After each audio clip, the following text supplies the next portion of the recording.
Okay, please put a big virtual hands together for our next speaker, Nathan.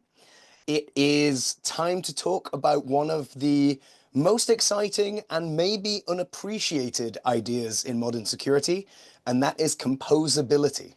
Because let's be honest, there's no one tool that solves everything. In fact, from my experience, there's no 10 tools that solve everything. But what if you could connect the right pieces together and build the right patterns and start treating your security stack like it was made of Lego? And that's exactly what the thinking is behind the next session.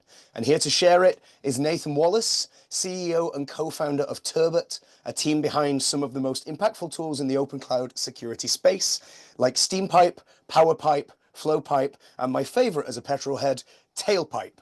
So Nathan's going to walk us through how composable architectures can completely shift the way we think about security. So please welcome Nathan Wallace to the stage. Nathan, take it away. Thank you, Matt. I appreciate it.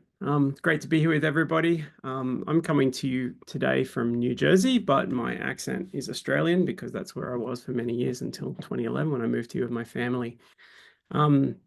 My details are here if you want to look me up at any point. And as Matt mentioned, I'm from Turbot, where we've done a bunch of open source tools. We're building out a lot of security tools and DevOps tools in this space, all open source. I think at this point, we're managing over 300 open source repositories between the core ones for the tools, along with all of the different mods and plugins and other things we make available for them. Prior to starting Turbot, I worked at Johnson & Johnson. I was the head of cloud and DevOps there. That was back in 2012 when cloud was pretty evil and we were trying to work out how to secure it for the first time in sort of a Fortune 50 pharma.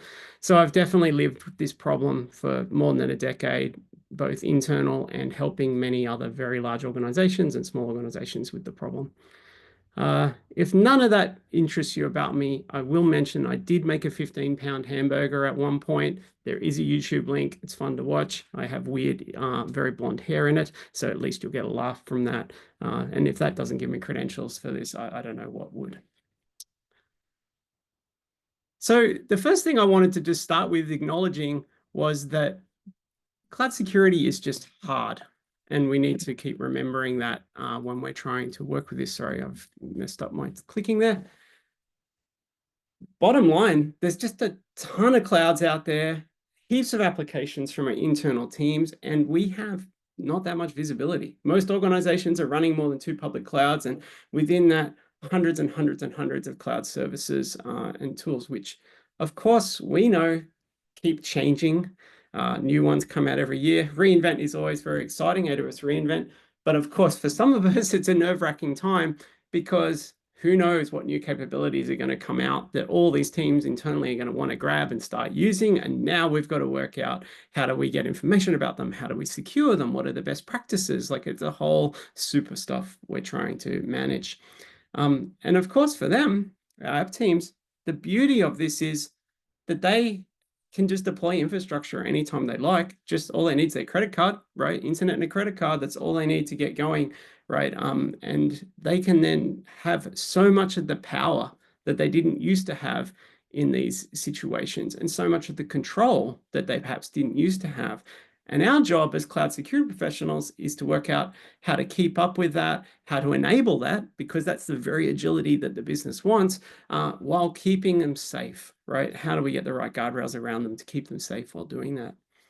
Now, of course, we're doing all this in an environment where we're a bit more exposed than before because perhaps things can be made public more easily than they used to when we had them inside our own data center, maybe in the basement or wherever that was. So it's easier to make mistakes, and those mistakes can have more impact, because they're out there or whatever they might be.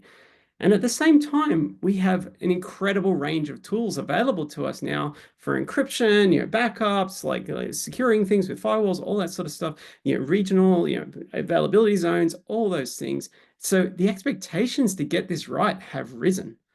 So not only do we need to not make a mistake, but also the expectations are higher and higher than ever before. So it creates a lot of pressure for us. And while we might be able to navigate that, grab the new services, find the problems, see all of those things, actually fixing the problems is also really hard, even after we know what they are, because we don't want to break things. And definitely people don't want us breaking their things. So we have to be able to move through that quickly. So what I want to talk a bit about today is imagining the idea of a cloud security architecture that is as flexible as the cloud itself. It's assembled from all those different open source components. And when you think about it, this is what we're used to. This is how Linux works. This is how open source works. This is how the cloud itself works. Like if you think about AWS, they don't give you one big thing that does everything. What they do is they go, here's S3 for storage, here's EC2 for servers, here's CloudWatch. Each of those services independent and in ways that you can snap them together and use them either independently or interchangeably or connectedly, right, to basically allow you to compose the services that you need for your business. And we believe, at Turbot, that there's a really big opportunity through open source to build a similar sort of an ecosystem to let us move faster and work closer together as professionals. Now, at its heart, security is really about enabling what we think of as an OODA loop. OODA loop is originated from a guy called John Boyd in the US Air Force, actually. And it was a way to think about situational awareness and making decisions. And the bottom line comes down to the idea that you have to observe what's going on around you, orient yourself in amongst your own standards, beliefs, decisions, etc., about whether what you're seeing, so you can interpret what you're seeing, decide what you're going to do, and then act. Right, so we might want to observe the state of our S3 buckets, orient ourselves with the idea that they shouldn't be public, decide we're going to not let them be public, and act as in make them not public, for example. So as we talk through this, I'm going to talk through each of those phases and think about how it can be done in a componentized, and composable way. So the foundation of security really is data, right? This is where we have to start from an observability point of view, right? We have to collect data about what we have out there. We have to know what we have so that we can make decisions about it.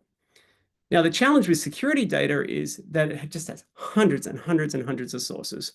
In AWS Cloud, for example, I think Steampipe, our open source service for querying information, has more than 500 tables, as an example. And there's hundreds of different cloud services we want to gather information about, because any one of them might be enough to put our organization at risk. Now, when we're collecting from those things, whether it's log sources, SaaS tools through APIs, whatever it might be, we have to get all of that information together, and we need to make sure it's fresh and it's accurate. It doesn't help us to look at security information about something that existed a week ago. It needs to be up to date and timely.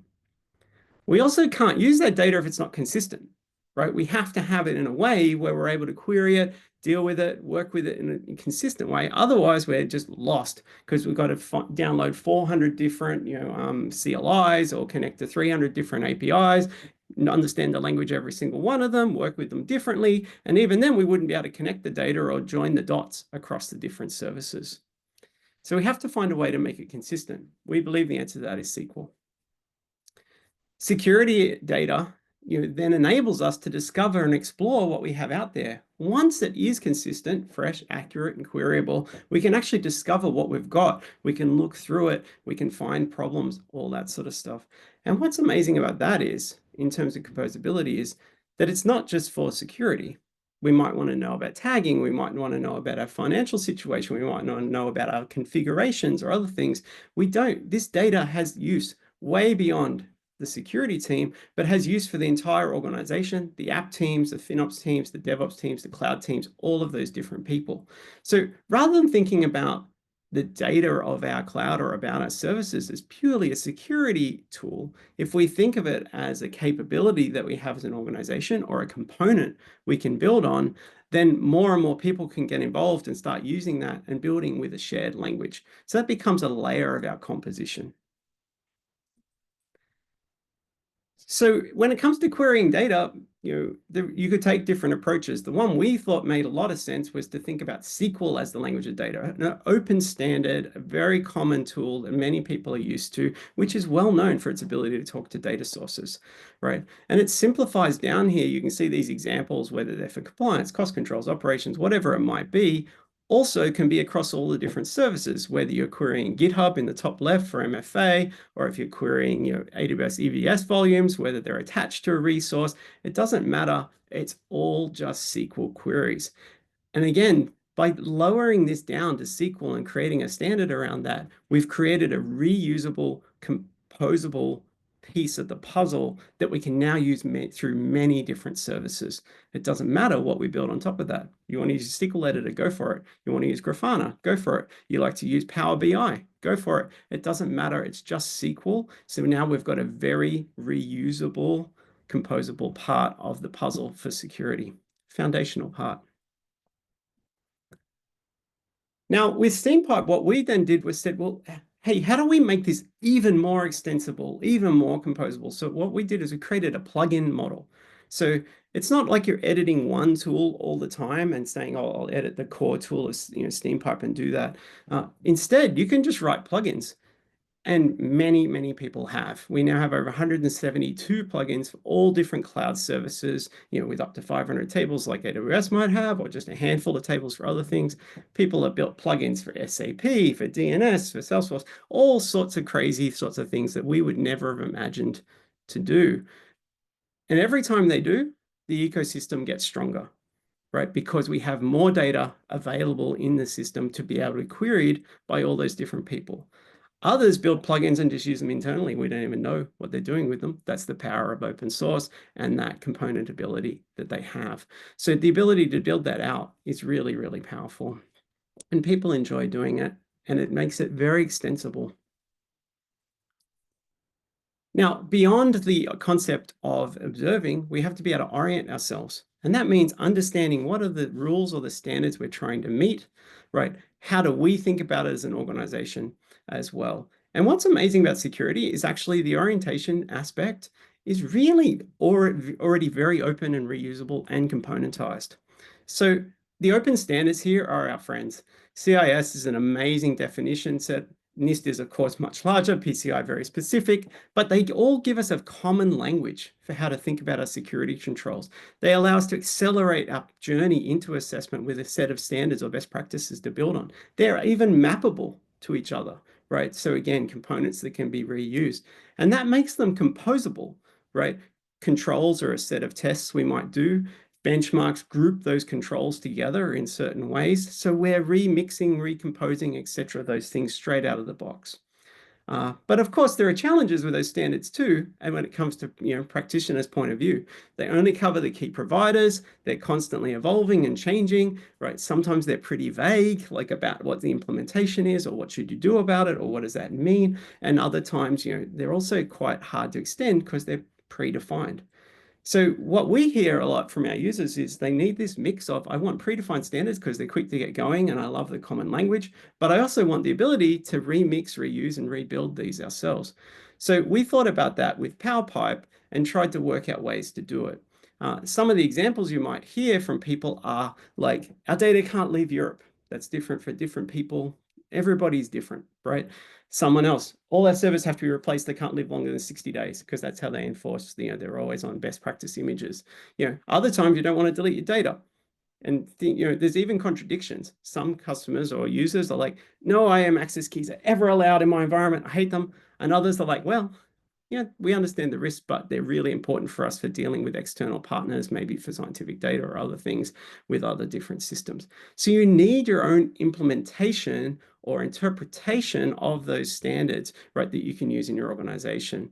And that means you need composability, customization. So with Powerpipe, what we did there was we had the idea of building on the component of the SQL. So you can see here a control definition on the left, looking for an untagged S3 bucket, is just a SQL query against the Steampipe table. So we took our first component of the data, built on top of it with a simple construct of the controls, and then we are able to use code to arrange those into benchmarks, and then they can be run either in the terminal or in the UI. The point here is not what does Powerpipe do, but it's instead, notice how we're building on top of layer on layer on layer, right? So we build on that SQL. We're able to then write simple queries, which we can test or build on our own. We can compose them into controls or benchmarks or dashboards or whatever it might be, building up those different layers. Now, in terms of being able to go further with the remixing, the reusing, and the sharing of that, we can. We can reuse our queries, we can reuse our controls, reuse our benchmarks. And here the example is showing us how you build a custom mod that actually mixes in controls from the standard out-of-the-box AWS compliance mod that is all open source and available. So you can see the code, read the code, remix it to what you need in your organization. Now, as we keep moving around the OODA loop, we hit the side time, right? And actually, decisions are much harder. They're very personal. Like, standards are pretty clear, but is this correct for our environment? What's our standard for this? Do we follow it exactly? What should we actually fix first or change first? If we do change this, will it break anything? Will it cost more? Is this in dev or production? Who can make this decision? It is hard to actually take action and make decisions in your organization. It's quite easy to run a report. A Powerpipe report for CIS for AWS takes like 20 seconds, right? But if you want to actually work out what you're going to do about that, it requires much more thought and context from your org. For us, this is where workflow and stuff start to come in. So we have a different component called Flowpipe, which builds on top of the other components. So here it's doing a SQL query, again, back to Steampipe, or maybe to Tailpipe to query logs, looking for changes in that, and then has pipelines to do things like send Slack messages, make decisions, and flow through the steps to actually, make a decision about what you're going to do and route it around the organization as appropriate. Now, it's one thing to decide what you're going to do, and it's a whole other thing to actually get it to happen. If you're in security, no doubt you spent time chasing application teams to make the changes you want happen. It's really hard to get them to do it. It's a distributed, coordinated change problem, a lot of follow-ups, all that sort of stuff. And you have to work out how you're going to get that information into their tools and so that they can take action in ways they trust and they understand, right? It's very brave person in security chooses to press the button to fix something on their own, right? More often it's working with the app teams to make that decision for you. And again, this is where using code, using composability helps us because they can see what's going on, they can understand what's going on, and they can have a better chance to take that decision. So something like composing for us in Flowpipe, what does that mean? How do we make this step like this composable? We have reusable pipelines to take common actions like deleting an access key.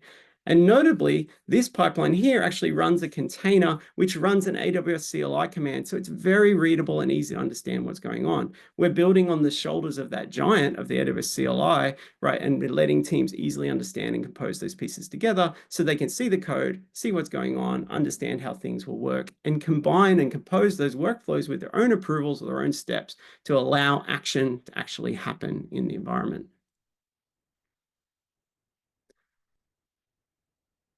So as we do this, we start to get this compound effect of composable security.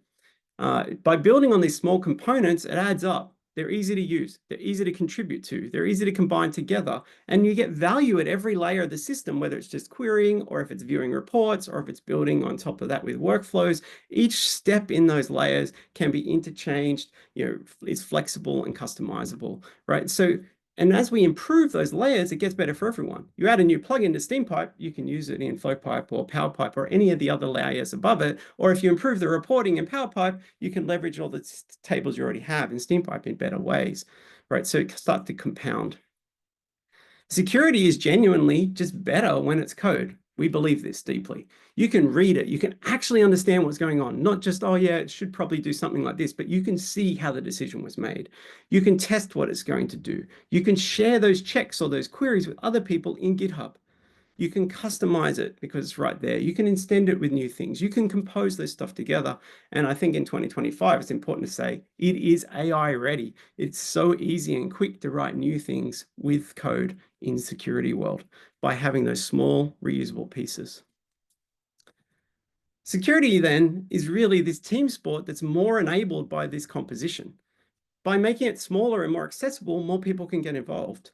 By making it open, it's easier for people to understand what is actually happening when we do it. And by making it composable, we can build things together, right? And with extensibility, we can adapt and make it in our organization. And of course, it's just more fun to work together when we're building security out. So bottom line, what I'd like you to take away from this is to start thinking about how can you use composable open source tools to empower your security team or your cloud team in the way they solve these problems. It gives us more flexibility in data detection response. It also lets us to start building out this ecosystem of tools, working with our application teams, working with our peers, working with the other people in the community together that we just can't do with any other approach that isn't as flexible or as composable. And that's everything from me today. I'm going to hang around to any questions. I know I used my full 20 minutes. Thanks, everybody. I'll check the chat messages.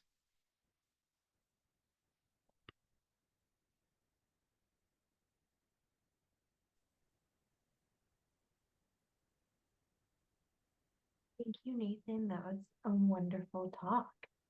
No worries. You're welcome. I think we're all done then. Yeah, so we will leave and we will jump over to the next talk. Great. Thank you so much. I appreciate the opportunity.